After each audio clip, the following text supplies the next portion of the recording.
Hello, Notando. Yes, I'm running late tonight. I'm sorry. I'm running late, and it's because my laptop has just decided when I switch on now that it is time for an update. So, I'm late. But I'm here, and it's time for us to do a TikTok live again. Do some questions and answers. How's it, Chepo? Hello, Daniel. Good evening, folks. Just walking outside to get a bit of fresh air until that thing is all sorted. Hello, Ness and Sean. Samferio, Michael, good evening. Welcome. It has been a month, I think. No, it's been less than a month since I've done the last. Old man again. Thank you very much. Yeah, it's just less than a month since I did the last TikTok live. And I was looking forward seriously to being on tonight, and now I've literally signed in about 7 minutes late because I was running late, and now my system where I'm supposed to be on is busy with an update. It's amazing when you're in a rush, then suddenly everything will try and stop you and halt you. But good evening to everybody, and old man again, I'm glad to see that you are on again as well. Any questions? You know how it works. Straightforward. You ask questions, I answer them. I'm going to stand outside here, and I am just going to cool down in the evening breeze while I wait for my system to update, and then I'll go and sit. So in the meantime, if you've got any questions, let it rip. And by the way, Happy New Year to everybody. I trust you all had a good Christmas and New Year. Oh, my cat is driving me nuts. She wants love and tender care. Yes. Hallo Rowan, hoe gaan het? Goeie aandjie gehad met jou, goed gisterand? I trust it is. Norman Karlsel, goeienaand Norman. Bruneizegel. Yes, interesting people with interesting names again. So we are almost there. I see from where I'm standing here, it's almost finished.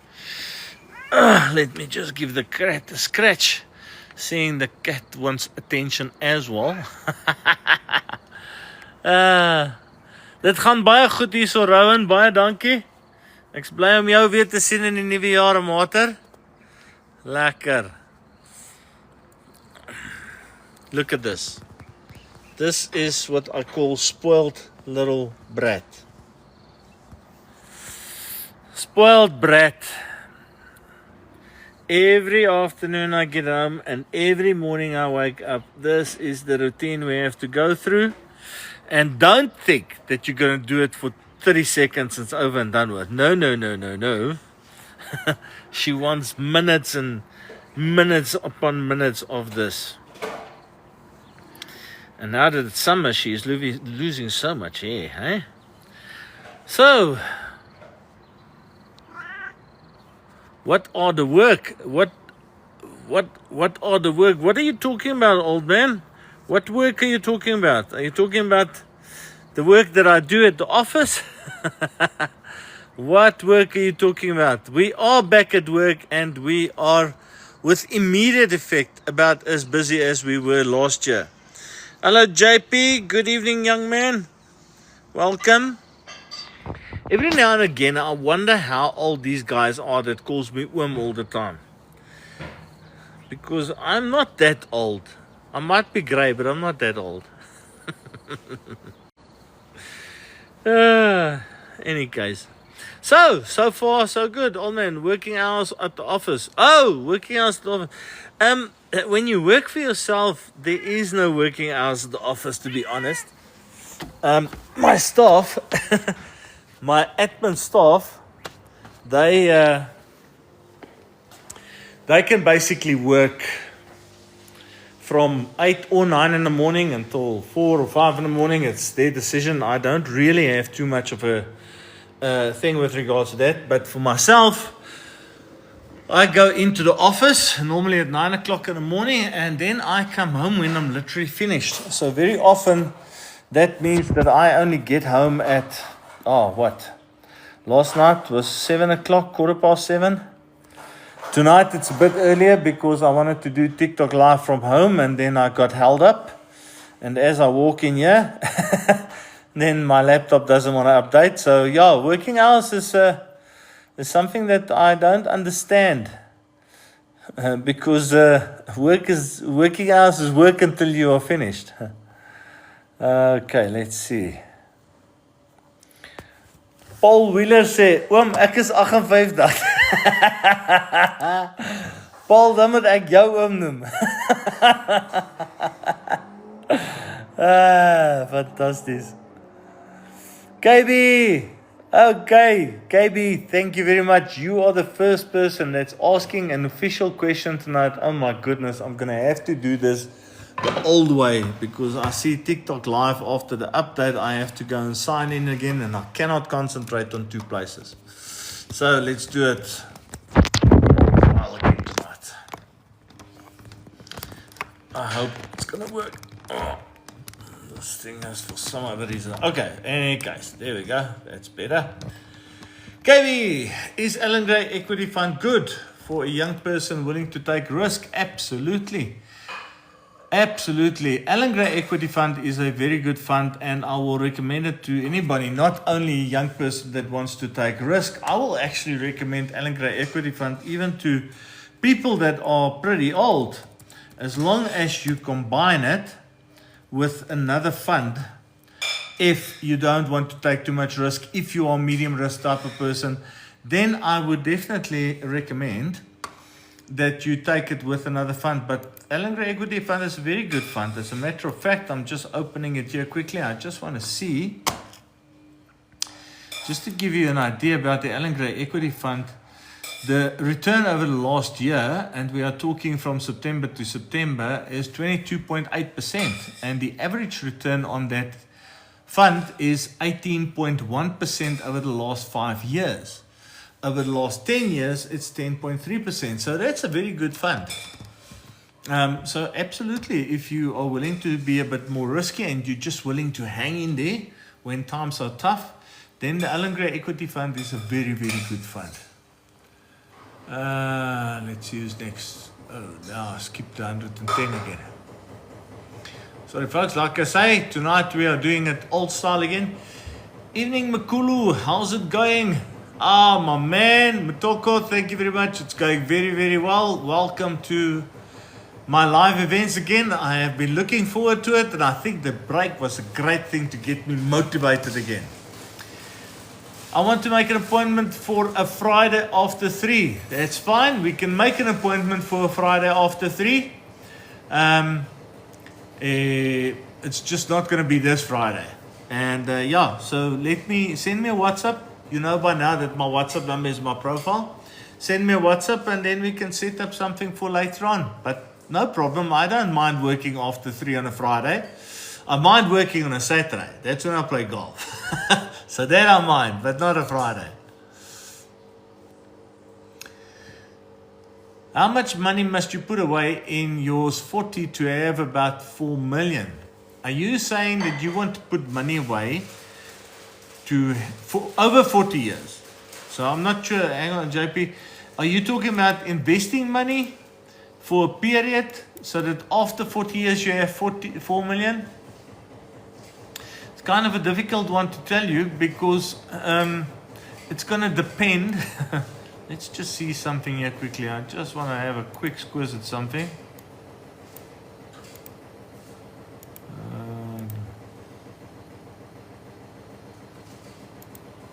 So just to give you an idea, if you invest 1,000 Rand a month, without ever increasing that 1,000 Rand a month, you get a 10% return on investment. In 25 years, it will be worth 1.243 million Rand. An extra 15 years, you're going to have your 4 million. So that's if you get a 10% return on investment. Now, the problem is, and this is why I say I can't really tell you, is because if you were to invest and you find a fund that gives you 12, 14, 15% return on investment and does that for 40 years, then you're going to get away with investing 400 Rand a month and you'll be able to do it. If you have a fund that's really not doing well, that's doing pathetically, let's call it that way, then you're going to most probably need to put 2,000 Rand a month away.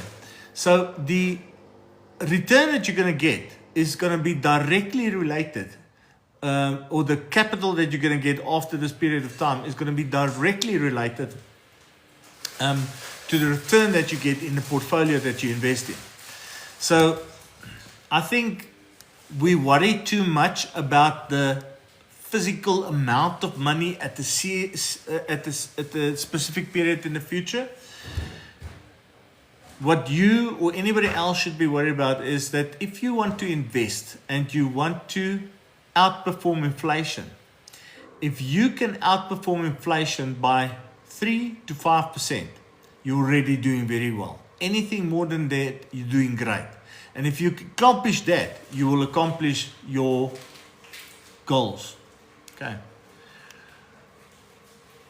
Floetjie sê, oom, jy het 'n goeie kind groot te maak. Dit sal ek sê. Wel, Floetjie, baie dankie. Ek waardeer die kompliment. Ek neem aan jy praat van Marcius. Kom ons kyk gou hierso, wie het ek geskiep hierso.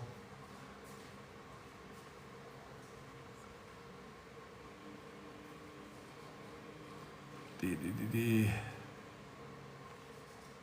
Martin joint en Rita van der Walt joint. Sorry folks. Arlene Hope sê, hi, when is the best age to retire if retirement age is 63 years in light of interest gain? So, Arlene, I cannot tell you. It's as easy as that. And the reason why I say that is, if your retirement age is 63, okay, and you have been contributing towards your retirement fund, your pension fund, the way that you should have contributed since the age of 23 for 40 years, then 63 is most probably a good time to go. You should most probably have sufficient funds, have sufficient capital to actually have a comfortable retirement. So if you've done the right investment over that long period of time, that 40-year period of time, then you should be good. But some people have a retirement age of 63, but they only started contributing when they were 45. Then it's most probably not going to be so good because your capital and your investment didn't have enough time to grow the amount of capital that you're going to need.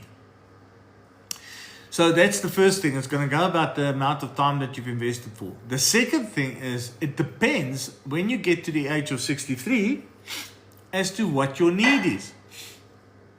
If you come to the age of 63 and let's say you need 10,000 Rand a month as a monthly pension, but the capital that you have can only give you 6,000 Rand a month, then obviously it's not a good time to retire. But if you get to that age and you need the 10,000 Rand per month, but your capital is going to give you 12 or 30,000 Rand, or could give you 12 or 30,000 Rand, then it's a good idea and a good time to retire. So there's a couple of factors that needs to be taken into consideration always, and that is why it's impossible for any financial advisor to answer a question like you've got here with a just straightforward yes or no. It's impossible to answer because there's always, in our industry, there's always a bunch of different factors that needs to be taken into consideration. Let's see who's next here.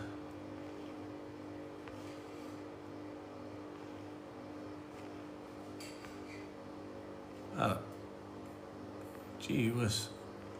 Lots of people that's come. Cook Queen says scam. I have no idea what that means, Cook Queen. I see you came in and out about 20 times, so maybe you're just on the wrong live event. Maybe you should find the person that you want to talk to. Cook Queen is, okay, you're very upset. I wonder why, Cook Queen. What has who done to you? Gee, ja. Baie dankie, Jakkie, ek waardeer dit. Maar die regte woord is mooi dak, hoor? Nie bevolkte dak nie. Okay, Queen says scam. Gee, Queen, why are you so?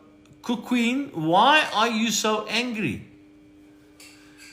Oops, are gonna help 58? Yes.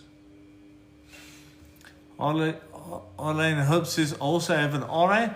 Yes, and again, I'm going to tell you exactly the same what I basically said to you with regards to the pension fund. It's all going to depend on how long you've been invested for, how much you're contributing. You know, I have actually sat and I have consulted with people that started investing very early in life, that actually made sure that they start investing at like age 25 or 30. But they never invested enough. The general rule of thumb is in order to be able to retire one day, you must invest 15% of your gross income from the day that you start working until the day that you retire.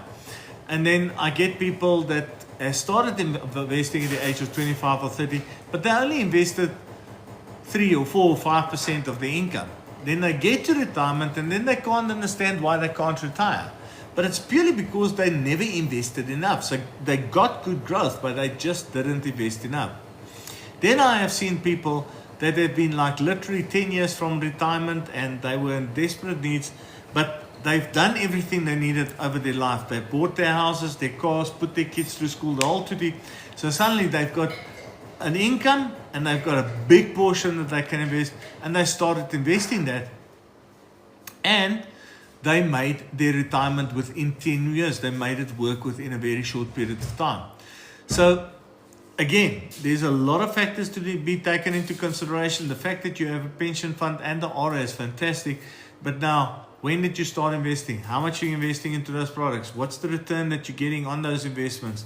What is the income that you need at retirement? What do you need to leave behind for financial dependence? Do you want guarantees at retirement, or are you willing to take more risk? There's so many questions that you need to answer, or that needs to be answered before one can tell you 63 and with your pensions good, yes or no. Oh, let me see. This Queen person is really very upset, and I have absolutely no idea why. So Arlene, if you started contributing at the age of 30 to your pension fund and to your retirement annuity, and you're contributing the right amounts, then 63 might be a very achievable goal for retirement. But I'm saying might be. Once again, I do think that you need to have a proper consultation session. I just want to see. Oopsie. I don't know what I've done now.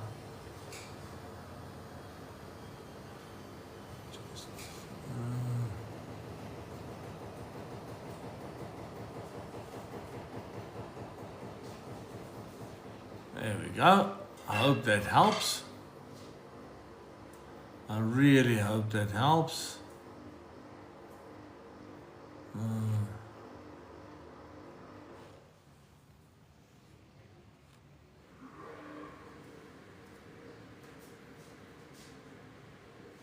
Okay, let's see if we... doesn't seem to help.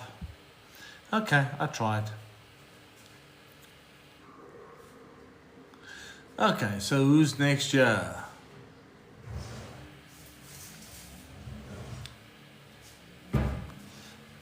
Hang on a second.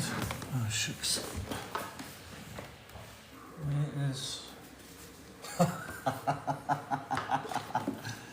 Oh, goodness gracious. I think old age is finding me because I want to do a quick calculation for somebody here, and then I can't find my phone. It's because I'm on the phone. Busy doing a live with you guys. Okay. Maze.com, which is the best way to invest 400,000 and get... Oh my good man. Over a 3-year term, okay. First of all, 3-year term is not a good term to want to get a maximum return on investment, because if you're going to chase the biggest return on investment, you have to take risk, and normally risky investments is very up and down over a short period of time. So you could take a chance and you could go and invest your 400,000 Rand in gold That's the flavor of the month. And if gold continues with its run that it's been on for the last year and a half, then you will win big time. But if gold does not continue and gold makes a bit of a U-turn, you will lose big time. The equity fund we were talking about now, numerous equity funds, Allan Gray Equity Fund, the Investec Equity Fund, Coronation, Old Mutual, plenty of them. You can take a chance and put your money in there. And if those funds keep on performing the way they have been for the last 2 years, you will win big time. But the risk is on short term is the up and down and the substantial fluctuation that could happen. So if you're willing to take the risk and you can afford to take the risk, you go into one of those equity funds or you go and buy something like the golds and diamonds or whatever. If you cannot afford to take that risk, you just take that 400,000 and you go and put it into a fixed investment, a fixed deposit with the bank where they give you a fixed 9.2 or 9.5% return on investment. And yes, I'm not a big supporter of bank and bank investments, but if it's such a short period of time and you want to have a definite positive return on your investment, then that might be the best place to be, even though there's going to be tax. So sorry, MyScom, there is no ways to give you an answer that you're going to like with regards to that. Paul Wheeler, it is for you, sir. Hoeveel sal mens deesdae kry rente gewys per miljoen? It is for you that I was looking for my calculator and then realized I was busy on it. So, let me tell you quickly. 1 million.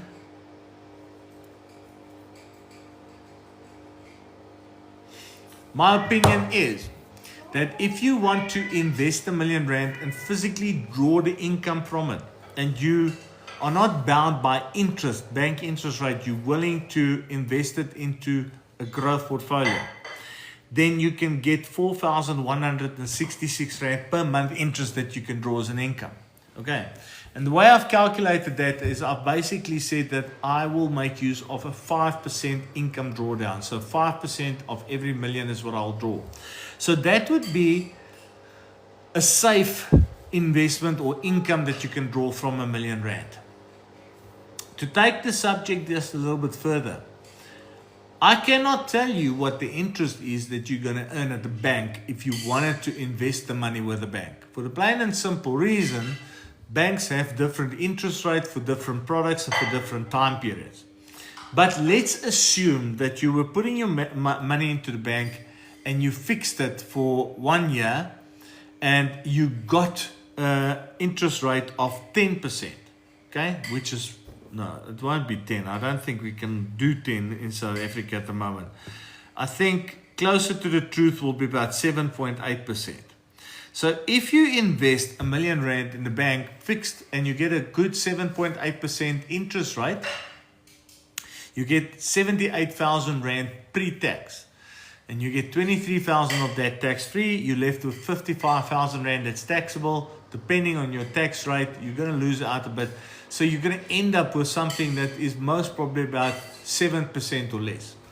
So it depends on where you're going to invest the money and whether you want guarantees or whether you want to take it as a percentage and then go and put the money back in the market so it can grow and. So Paul, I've used 5% and 7.8% now as 2 percentage points to try and explain something to you and to give you a guideline. But at the end of the day, you could get anything from most probably as low as 4% to as much as 13%, depending on where you're going to chance your money. It's never straightforward with us in the investment industry. Sometimes it's simple to just do something or tell somebody, but it's never easy, or never just easy. Sujay says, say I have R1 million in unit trust and you turn 55. Are you allowed to transfer that to a retirement? Sujay, yes, you can move your R1 million in your unit trust to a retirement annuity, but I will not do that. That is not, according to me, a very smart thing to do.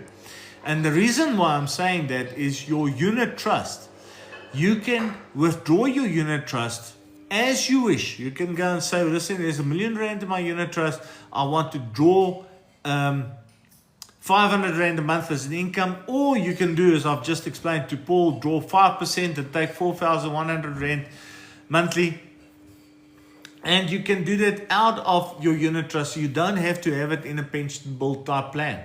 And because it's unit trust, you are most probably going to pay less tax, because not the full amount that you're going to withdraw is going to be capital gain. And remember, you only get taxed on the capital gain on a unit trust.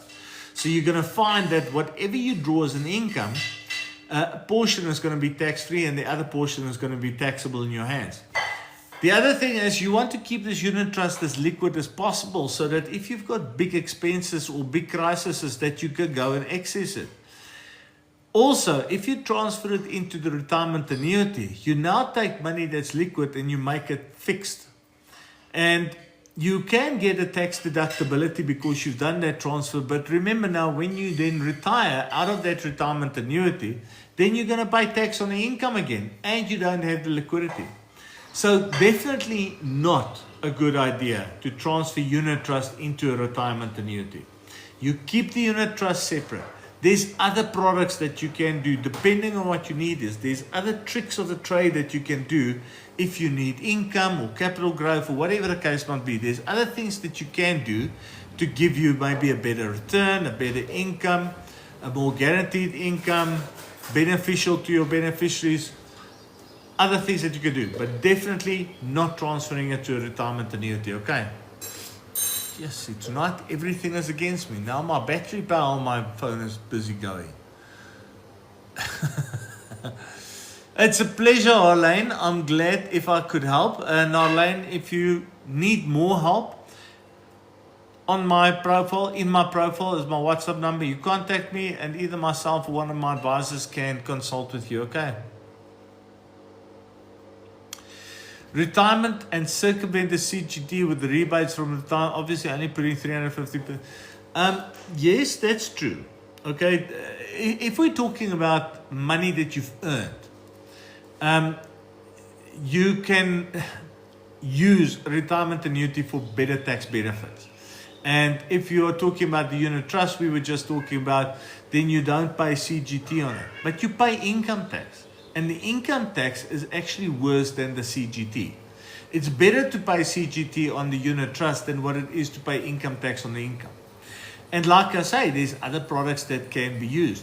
And also remember, you will get the 350,000 Rand as a tax deductibility as the contributions that you made. But then it also means that you must be earning an income in retirement of 1.2, 1.4 million. It's only then that it makes sense to contribute 350,000 Rand in order to get the tax deductibility. If you put the 350,000 Rand into a retirement annuity and you're going to draw an income of 20,000 Rand a month, you've just shot yourself in the foot because you're not getting that tax rebate. And even if even if you do it like I've just said, you will get the benefit, but it's going to take years for you to get it. So no, I won't necessarily do that. I don't think it is a very good idea. Okay, let's see who's next. Oh, there goes a jumping jack flash again. Oh. First, there's nobody that wants to talk to me, and then there's hundreds and thousands of people that wants to talk to me. Sorry, folks. I will have to rush through the speaker. Spandel, my left. Can you please switch off the washing machine for a while, please? My left. Wash machine is left. 11 years public service, pension standing on 620,000. Is that good? Have 22 years left. 11 years public service, pensioner standing on 620,000. Is that good? Have 22 years left. I don't know. Spandel, I guess it must be good because remember your pension fund is directly related to the number of years that you've got service in the public service and then your income that you are earning. So the 620,000 is most probably a resignation benefit, and that's not what you should be looking at. You should be looking at the retirement benefit. Now you can go and ask for retirement benefit, and then we will see whether it's good or not, because you will have approximately 33 years in the public sector at retirement if you stay there. And then what we will see when you get your GPF figures is that the income that they will show in relation to today is going to be most probably close on 75% of your current income, which is a good income to retire with one day. The ideal is normally 80 to 85%, but 75% is close. So what you've got seems good, but also it depends on what you want. I mean, if you're working in the public service and you're earning 10,000 Rand a month, but you actually want 50,000 Rand a month, then that's not good. So then the pension will also not be good. Okay, Dole, for me, it's so difficult because so many financial advisors all say different things. And that is, why I have made recommendations on a number of occasions. Remember, most financial advisors do not charge a consultation fee, okay? So do yourself a favor and go and speak to 2 or 3 of them. 5, 6 of them if you have to. I know it takes a bit of effort, that it might not be the most fun to go and sit and spend hours in financial advisors' offices. But I promise you, if you do that, you're going to find a financial advisor that you can build a relationship with, number one, where the 2 of you, your personalities get along. And number 2, you're going to find a financial advisor that's going to tell you stuff that's in line with what you feel are correct. Because I can sit here and I can tell you, Dil, that listen here, I believe you're young enough, you must take shares and you must go into equity portfolios and you must take high risk or whatever. But you don't like what I'm saying because actually you're the type of person that wants more security. You feel you want more safety. So if I was actually telling you if I was telling you, listen here, we should put your money into a money market and maybe a balance fund, and you're going to get an average growth of 9%, but there's not too much risk, etc., you will most probably feel better with that conversation.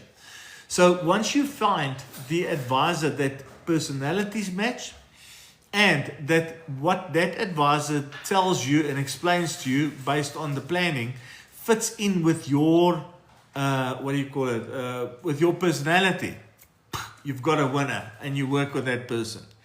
There are a few things that should be pretty standard, if I could call it that. If an advisor does a full holistic financial planning session for you and he knows what he's doing, then if you've used 6 of these financial advisors, they all should tell you basically 4 things that's going to be approximately the same. They should tell you you need X amount of life cover, and it should be the same with all of them or very close to the same. They should tell you you need X amount of disability cover, approximately the same, severe illness cover, and then you need to start saving X amount of cover to reach your retirement goal. And if you've spoken to 3 or 4 financial advisors and they've all done these analysis for you, the figures that they give you should be pretty much in a band which is 20% leeway up or down. And then you know at least those guys that really knows what they're saying are talking the same language. Okay, now I've spent way too much time on explaining that to you. Delia, I'm saving 3,000 Rand a month for myself until retirement. I'm also want to live overseas trip, but I also want to live overseas trip to Indiana. Well, go for it, Delia. I promise you, if you can discipline yourself to save 3,000 Rand a month, chances are very good that you will increase it at some point to 4,000 or 5,000 Rand a month.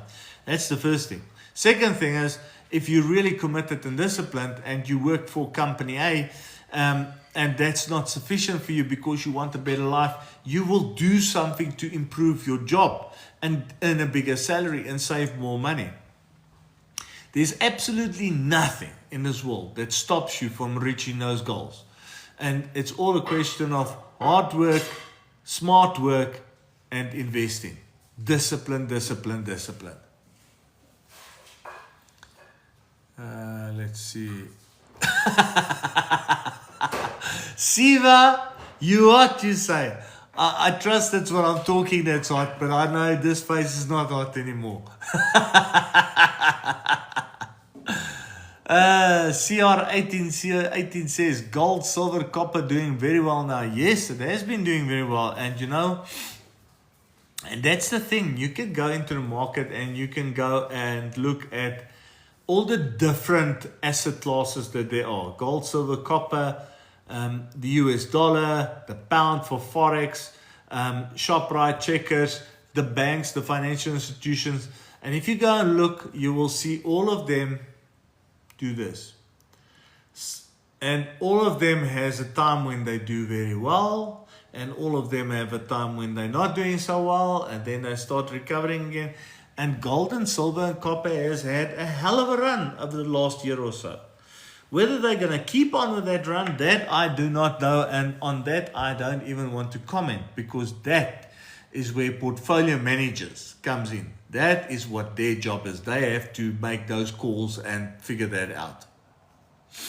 Dole says, how's Alexander Forbes?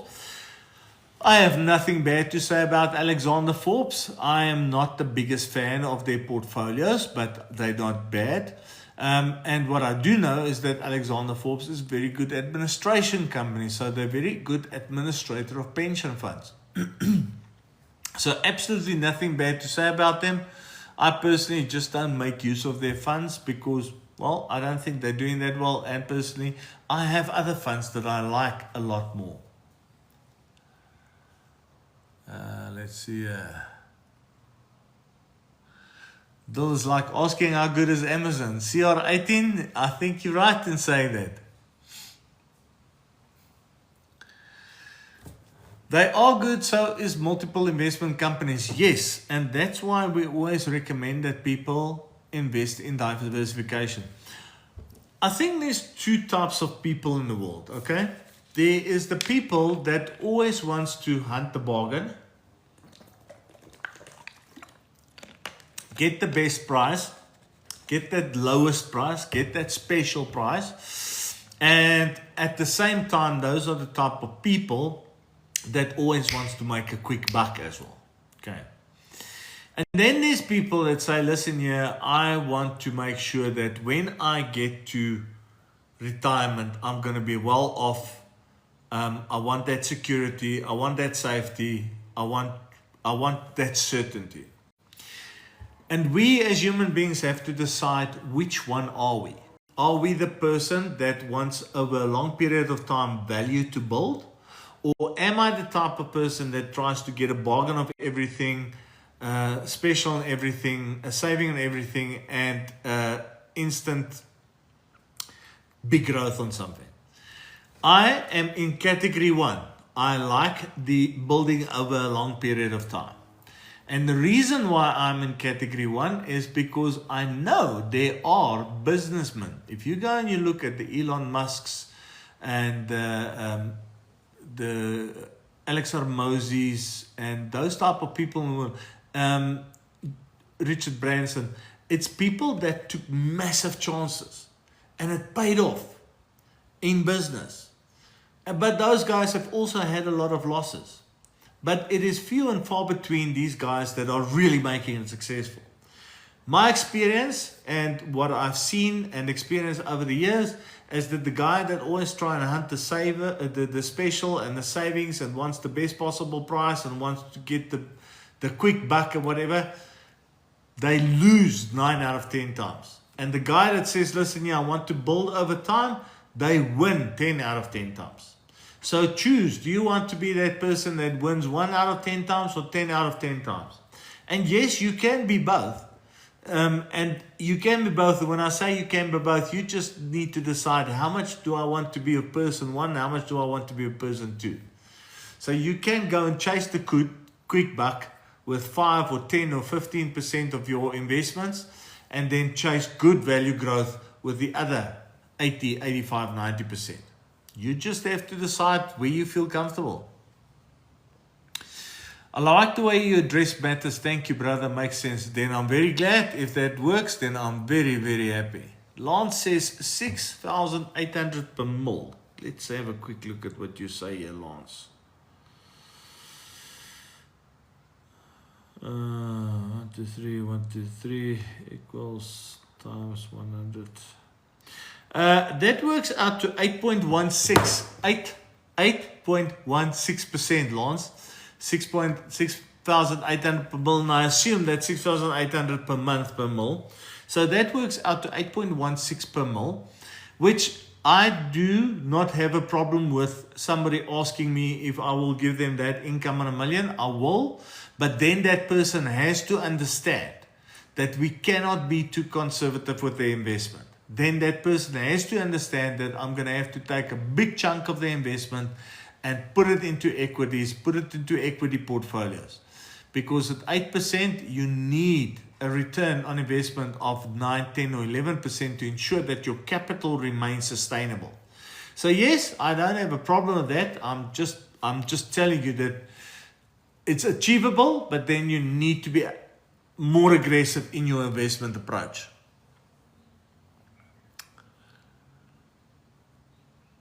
Lance says 7%, 32-day notice. Yeah, you know, and I know the interest or the inflation figures came out the other day, which said that South Africa's inflation is about 3%. Not sure if I 100% agree with that, but let's say it is 3% and you get 7% return before taxes, then you have to take that out. It means you beat tax by 2%. That's not an investment. That's really not an investment. That's a place where you park your money until you're going to use it. I currently get 8.9% tax-free. Well, that's a good return because that's in line with basically a balanced fund or medium risk fund. I would say you can do better, but that's good. Roan Rickert, hoe gaan het my mater yesterday? How is the diamond industry? If you've never seen Rickert Render Co., do yourself a favor and go and follow this lad on TikTok, or go and check out him on YouTube, etc. Rickert Render Co. does, his wife rather, she makes jewelry, and she makes the most stunning jewelry, and he creates all the marketing for it, and he is an absolute genius with it. Lekker om jou te sien, mater, en ek hoop ons sien mekaar een van die dae weer by 'n event of so iets. Jy moet met Marcius gaan praat vir hom, sê hy moet weer so iets reël, hoor. Okay, Lance, yes, about 7.5 depending on what you put it in. Yes, that's the interest rates we're talking about. Okay, let's see who's next. I've caught up a little bit. Revash. Rickert says, helping people grow their wealth. Once they have their wealth, they can come and I help them spend it.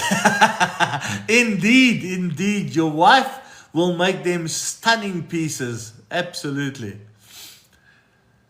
Okay, Vakula says, might have been asked before. Apologies. No apologies needed, mate. Can I move RA between investment houses? Yes, you can. You can move your retirement annuity. It's called a Section 14 transfer from Company A to Company B. And you can do it, but before you do it, make sure that the homework is done. Because Company A that you're moving it from might penalize you. There might be costs that they're going to deduct from your RA. And then if there is cost, then one has to determine when I move it to Company B, will the growth and the return on investment that I'm going to get from Company B not only be more than what I get at Company A, but will it also be more to absorb that cost and to take that cost and grow enough so that I work that cost out and still end up in a positive. It doesn't help to move from Company A because they give you 8% growth to Company B that gives you 9% growth, but the cost is so much that you actually end up with 7.5% just because of all the cost that needs to be paid.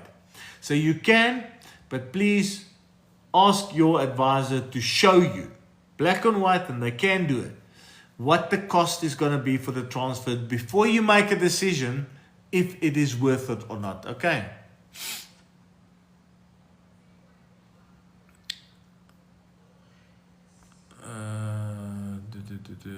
Sorry, folks. I hope I'm not skipping anybody here, but if I do apologize. And if I do, you get my If I skip anybody, please remember you can just go into my profile, you can find my WhatsApp number and you can contact me there, okay? Sujay, besides endowment, because I don't like the fixed term, is unit trust the only other decent way to invest? Well, remember there is the tax-free investment, okay? Then there is the unit trust, and then there is the endowment. Now, if you're going to talk about your normal investment houses or the Old Mutuals and Sanlams and Coronations and so on, then yes, those are the three types of investments that you can use that is not pension products and therefore doesn't have those restrictions of a retirement annuity. Retirement annuity is obviously the fourth. Not much else that you can use. I mean, you can use similar type of investments or similar type of products with alternative investment companies. And then there are all the fixed deposits and stuff that you can do, and then shares that you can buy. So there's many investments that you can do, but on the investments that I advise on, basically those. And trust me, unit trust, endowments, ROs and tax-free, you don't really need much more than that in life. You really don't need much more than life. If you just invest the right amounts in the right places with the right tax benefits and growth, you are well away. Is a total investment charge of 1 to 1.5% normal? Alan Gray seems to hover around that. I think that's a very good investment charge. Really. Here's the one thing that you must remember, Sujay. I've said it from before. If you are invested in a low risk fund, okay, so low risk is like a stable fund in a money market, you're going to find that you can get a costing of as little as 0.6 or 0.7%. That little. Because that fund manager doesn't have to do anything. He doesn't have to go and find something for you to grow. But at the same time, because they don't have to go and try and get your money to grow, they're only going to give you 7 or 8% return on investment. So you pay a low cost, but you get a low return on your investment. Then you get equity funds, and sometimes the cost is as much as 2.2 and 2.4%. And people go, wow! But if that fund is giving you a 14 or 12% return on investment, then it's worth it. And this is how you calculate it. I'm going to get 7% on a money market investment at 0.5%. So I walk away with 6.5% as an effective rate of return. Or I invest it and I put it on an equity fund that gives me 12% return and I pay 2% cost. I walk away with 10%. In my eyes, I'd rather pay the 2% to get 10% than pay 0.5% to get 6.5%. That is where the secret comes in. Alan Gray's fees are good, trust me. But is it the right fund? Mrs. Shirley Agnes, folks, I am just about at the end. Oh, yeah, another 4 minutes it seems like. Okay, let's hope the battery lasts. Mrs. Shirley Agnes says, I'm 20. What should I be doing to get ahead? Oh, start investing, Shirley. That's the first thing. First thing is to start saving. And I really don't care. I don't care if you take whatever you want to save and put it into a bank account. The thing is that you must first learn that discipline to actually put some money away every month in order to have the discipline so that you will do it for the rest of your life. So that's the first thing. Get the discipline, start the investment. Second thing, go and either study what you want to invest in or find yourself a good financial advisor that can do a planning session with you, that you can do the calculations with regards to your dreams and your goals, and that they can help you with a plan to reach your dreams and goals, which will include recommendations with regards to products based on which product will be best for you from a tax point of view and a growth point of view. Once you've done those two things, once you've just started and once you've seen a financial advisor and then get the right products, you are well away. Now, people will say, listen, but you always say don't invest money in a bank savings account. If you start saving in a bank savings account on a month-to-month basis, you do it for 6 months while you're trying to find the best financial advisor for you. That money that you saved in the bank, you can leave right there, because that is the start of your emergency fund. Because remember, one of the secrets of good investing is to have an emergency fund where you can go and take money to pay for critical problems that you've got in your life, instead of having to stop an investment or withdraw from an investment. So, Mrs. Shirley Agnes, I hope that helps. And once again, you're more than welcome to contact me, and myself or one of my advisors will gladly assist you with a consultation.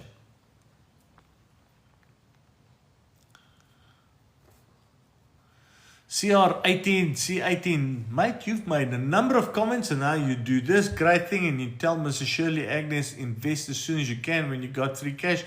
I'm starting to think that you might be a financial advisor, or I want to be a financial advisor guy. Maybe you should contact me so that I can employ you and get another financial advisor on board.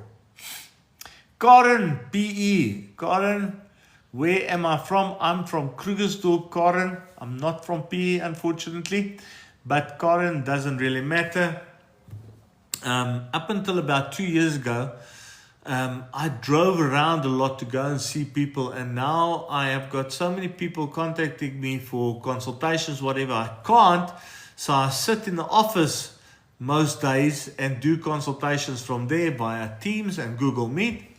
And I think these days, although I'm in Krugersdorp and Joburg, I think, oh man, most probably 2 out of every 5 people is from either Joburg or Pretoria. The others are all from all over the place. PE, Cape Town, East London, Durban, Dubai, United Arab Emirates. Luckily for us, technology, Teams meetings, Google's meetings has opened it up so I can be of assistance no matter where you are situated. Paul M. And folks, I'm going to have to finish off very soon because my battery is really flat and it's past 7 o'clock. Evening, how much drawdown can I get for a pension of 3 million? Paul, it's going to depend on how much you need, how much risk you can take, and how long the money has to last, what happens for financial dependence, etc., etc. On 3 million Rand, I would say a safe investment or safe drawdown is 5%. And if you go and calculate that, it's going to be just over 12,000 Rand a month. That will be a safe investment. But it's up to you, all depending on what your needs are and what your planning says. So go and do the planning with somebody, get some proper planning, proper explanations, and then do the investment, okay? Sorry folks, my nose is now also blocked. It's all going pear-shaped tonight. All cycles that all investments go through. Enlightened Spirit says all cycles that all investments go through. Yes, not sure if that's a question or statement, but that is correct. All investments go through this. It's not true. All investments that have risk built in goes like this. Okay. Some investments just go like this. But the investment that just goes like this goes a lot slower than the investment that goes like this. Because the investment that goes like this is a bank savings account that gives you 4 or 5%. The investment that goes like this is a balanced or equity fund that gives you 9, 10, 12, 15%. So most investments goes up and down, but not all investments.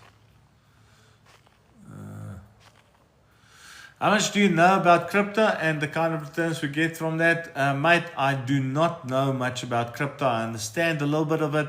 I think it's here to stay. I think it's a pretty good investment, but I don't do it and I can't advise on that. I can't really give an opinion. I will only shoot myself in the foot.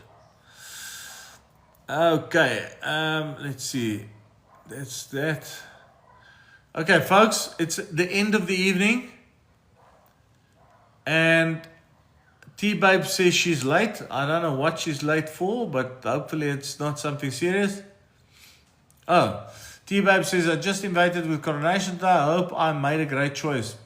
Well, you're always welcome to contact us and let us have a look at it, and then we'll give you an opinion. And if it's a good investment, we'll tell you, and then you know. If not, we will also tell you. You can't go much wrong with Coronation. The only thing where you can go wrong, okay, T-Babe, is that if you are young and somebody has convinced you to invest in a low-risk fund, you made a mistake, because you would most probably have to be an aggressive fund. And if you are very old and you want to protect your stuff, then you should be conservative. And if they put you in aggressive, that's the wrong place.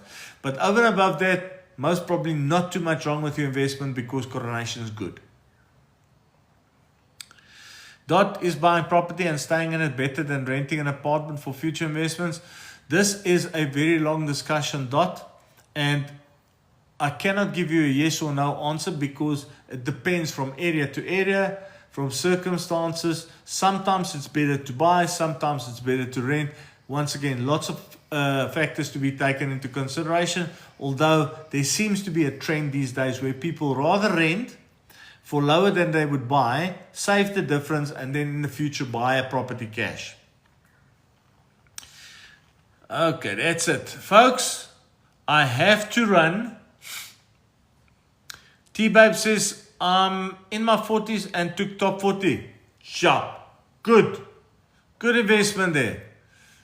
That's a pretty aggressive investment, and I think you've made the right call. In your 40s, plenty of time. Ladies and gents, it's been fun being back with you again here on the first Thursday of the year. I will see you all again next week, Thursday. Go and have a wonderful evening. Thank you very much for joining me. And get in contact. We will gladly help. All the best. Goodbye. Bye-bye.